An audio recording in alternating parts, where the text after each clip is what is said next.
(2025) Chevrolet Nova yangi avlod kompakt sedan sifatida namoyon bo'lib, zamonaviy dizayn, samarali texnologiyalar va kundalik haydov uchun qulaylikni birlashtiradi.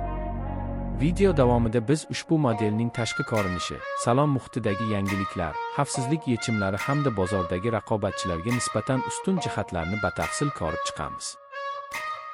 Nova tarixiy nomga hurmat saqlagan holda, keskin chiziqlar, LED yoritish va aerodinamik shakl orqali kelajak kayfiyatini beradi. Bu esa shahar va trassada ishonchli tasavvur uyg'otadi. Salon ichida minimalistik yondashuv va raqamli boshqaruv ustuvor hisoblanadi. Keng sensorli ekran, simsiz ulanish imkoniyatlari, ovozli buyruqlar va yangilangan multimedia tizimi haydovchini chalg'itmasdan boshqarishga yordam beradi.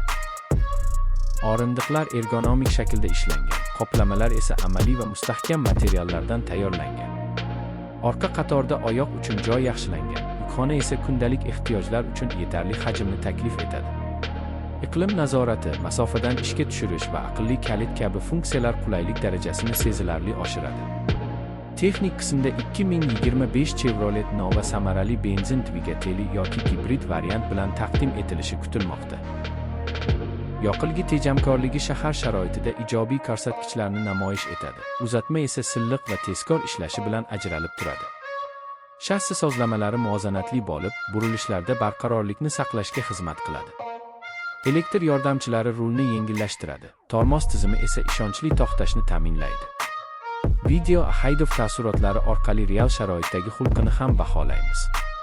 Xavfsizlik texnologiyalari alohida e'tiborga loyiq. Avtomatik favqulodda tormozlash, qatorni saqlash yordamchisi, tor zonalarni kuzatish va moslashuvchan kruz nazorati kabi tizimlar haydovchini doimiy qo'llab-quvvatlaydi. Kuzov mustahkamligi va havo yostiqchalari to'plami passiv himoyani kuchaytiradi.